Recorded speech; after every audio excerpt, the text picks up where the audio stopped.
What's up guys, it's the BB here, and today I'm going to do a trailer breakdown of the trailer for He-Man Masters of the Universe Revelations, the new He-Man animated series coming to Netflix on June 23rd of this year.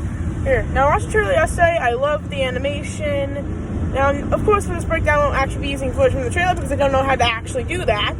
So I'll just break down what's going on in the trailer. So, we begin the trailer with the Sorceress is telling Skeletor that at time after time he's tried to take the power of the Castle Grayskull and has failed, as we see the gates of Grayskull close. And yes, I actually am a He-Man fan. I actually watched it quite a lot as a little kid on Netflix, like the original show when it was on Netflix. So, yeah, and then we cut to Skeletor saying, "Summon your champion," or something along those lines. I can't fully remember even though I just rewatched it, trailer. And then we cut to some metal foot, which seems to be the robot horse we see in a later shot that had a cloaked figure is riding, which we'll get to who it is later because we do see it later in the trailer. And then we start getting words. It's the first word. Then we see also a laser go by and blow up a jet that Beastman's on. We also see Madam. I can't remember the way to pronounce the name. I think it's Man-at-Arms, I think. So, I can't fully remember how to pronounce. I remember his name. I just can't remember how to pronounce it. So, then we see a bunch of the heroes charging of Teela and the front. Now, this show actually. Then we see some words. Well, before we see the characters charge, we see the first words. After 40 years, which is a reference about how it's been 40 years since the original show ended, and how most of the show will be taking place 40 years after the original series. There's actual footage from the trailers from the beginning of the series, where we see them in the era of the original series, or at least a few years of the era of the original series before we get the major time jump and some big incident happens. And then after 40 years, we see Teela leading a bunch of the heroes. There's another character I can't actually remember the name of, slamming a robot. Then again, another thing, take. And then after that, I can't remember the exact footage. Then after that, we see back. Then we see what appears to be Skeletor taking away the Sorcerer's powers, which might actually tie in to the show's plot.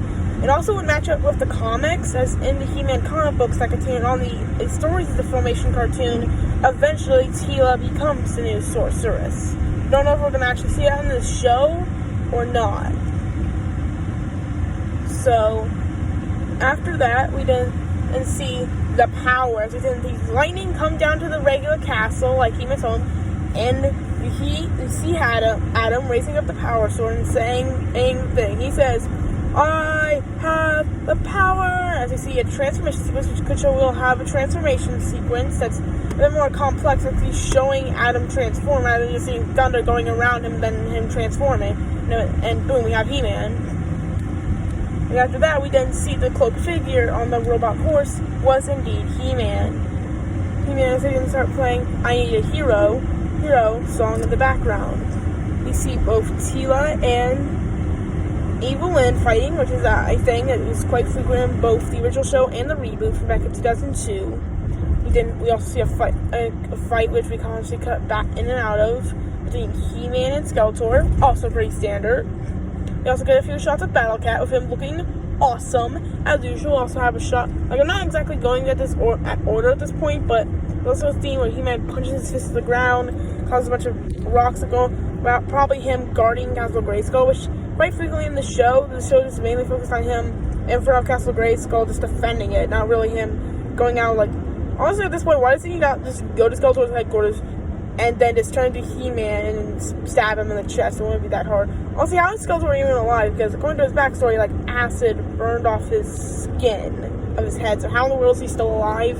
I have no clue. How does he even see, actually? Hold on. Either way, some awesome shots. You see Orko actually looking pretty awesome, although I don't really know how I feel about Orko's redesigns. I think I might not actually like it, but it seems like he might no longer be a comic relief due to the more darker tone, but hopefully for the most part, he's still more comical. They just take him more seriously in action sequences, as he looks awesome, at least in terms of his powers, when he seems to be forming a shield to defend him from attack, which I'm guessing is from Skeletor. After that, we got a few more shots, and one of the final shots of the trailer is He-Man and Skeletor in the battle. Skeletor opening up a portal, and a ginormous hand that resembles his hand coming down at He-Man, and He-Man about to slash it with his sword before he gets the title card, and then its release date with the Netflix logo. Overall, I am really excited for the show. Along with the other He-Man show, there'll be more kid-focused reboot. Imagine that they're doing 2 He-Man shows at the exact same time, one reboot, one a continuation of the Filmation cartoon. As I mentioned, this year we're going to get a Netflix original live-action film of He-Man. Overall, this year is a good year for He-Man, as the Master Universe toys have been back for a good long while with more articulation. But now we're really starting to get He-Man as as the He-Man franchise. I don't know if the franchise is the He-Man franchise or the Masters of the Universe franchise, but either way, this year is a good year to be a He-Man fan, and I'll see you all next time.